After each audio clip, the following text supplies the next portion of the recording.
Hi everybody, this is Dan again from CleanGuru.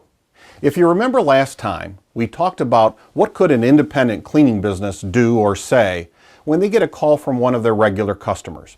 And by a regular customer, I mean, let's say it's a building that you clean 3 nights a week. And the customer calls and says, listen, I've been approached, or I'm on the phone with a pretty slick cleaning franchise or big time national management cleaning company, and they're saying they can do all this cleaning and for a lot less.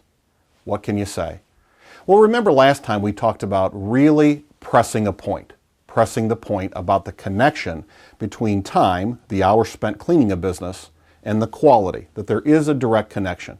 And to actually kind of encouraging that customer to confront that contractor with answering the questions, how long is the budget for this, how'd you determine it, and how are you going to stick to it? But today I told you I'd tell you another thing that you could do. So let's continue on in this. You could tell the customer, you know, we've been cleaning here and I appreciate our relationship and that trust that you have in me. So I wouldn't want to do anything to violate that trust that we have together. That's why we have important systems and guarantees in place to make sure we always get you good cleaning. So for example, you know, let's say here, Steve, that it takes 9 hours of cleaning to clean Monday, Wednesday, and Friday. Well, we have systems in place to make sure that we always get 9 hours a night. Now, it can vary a little bit. Sometimes it's really clean, so we get through a little bit quicker. Sometimes there's a pizza party, so it takes a little bit longer. But in general, it takes 9 hours a night to do. What we do to make sure that you never have a quality drop is this. We monitor the hours every time.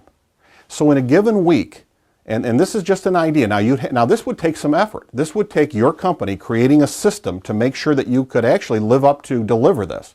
But let's say you could say, Steve, we're always monitoring the hours of how we're doing. I don't care if it's automated timekeeping or what it is, you could watch this. And we make sure that if there's ever a drop in it, that we adjust it so that within every week, you're getting at least your budgeted hours total for that week, or that week is free.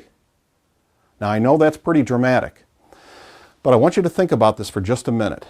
If you could approach customers that call you because they're getting a quote from some other company, or even when you're going out to get new customers, if you could be in a position to say, listen, there's a direct connection here and we watch the hours.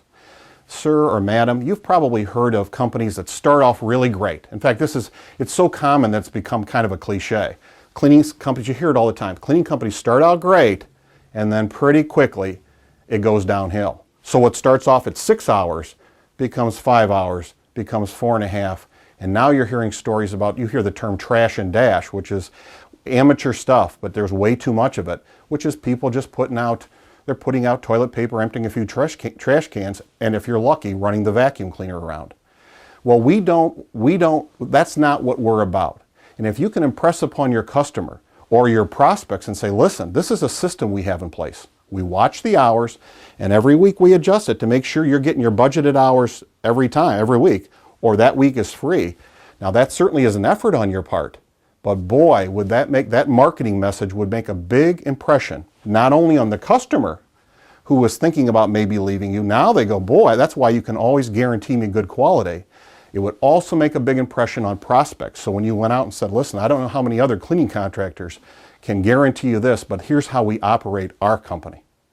Now that's a big difference. So the second thing today was if you can, in your company, create a system that really watches this, you can have an incredibly powerful marketing message that resonates in the marketplace. Now next time, we'll tackle the question, what's the one secret to growing a successful cleaning business? Until next time, remember, you can do this. You really can.